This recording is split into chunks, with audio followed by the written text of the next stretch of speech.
தீராத கடனையும் தீர்க்கும் காமாட்சி விளக்கு. எந்த ஒரு வீட்டிலும் காலை மாலை விளக்கேற்றி வழிபட்டால் அவர்களுக்கு செல்வ வளத்திற்கு குறைவே இருக்காது என்பது சாஸ்திர உண்மை. சகல தெய்வங்களும் காமாட்சி அம்மனுக்குள் அடங்கியது. காமாட்சி அம்மன் விளக்கை ஏற்றினால் குலதெய்வ வழிபாடு செய்ததற்கு சமமாகும். அதனால்தான் காமாட்சி அம்மனை வழிபட்டாலே ஒருவருக்கு அனைத்து தெய்வங்களையும் வழிபட்ட பலன் கிடைத்துவிடும். தினமும் காமாட்சி விளக்கு ஏற்றினால் வீட்டில் அனைத்து விதத்திலும் மங்களம் உண்டாகும், குலம் தழைக்கும், கிரக தோங்கள் தீரும்.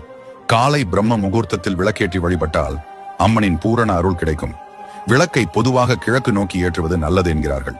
மேற்கு வடக்கு திசைகளும் சிறப்பானது. தெற்கு நோக்கி மட்டும் ஏற்றக்கூடாது. விளக்கிற்கு நல்ல எண்ணெய், நெய் போன்றவற்றை பயன்படுத்தி விளக்கு ஏற்றலாம். காமாட்சி அம்மன் விளக்கை நேரடியாக தரையில் படும்படி வைக்கக்கூடாது. கீழே ஒரு தட்டு வைத்து திரி போடும் இடத்தில் மஞ்சள் குங்குமம் வைத்து 2 திரியை சேர்த்து முறுக்கி விளக்கை ஏற்றினால் சகல நன்மைகளும் நம்மை வந்தடையும்.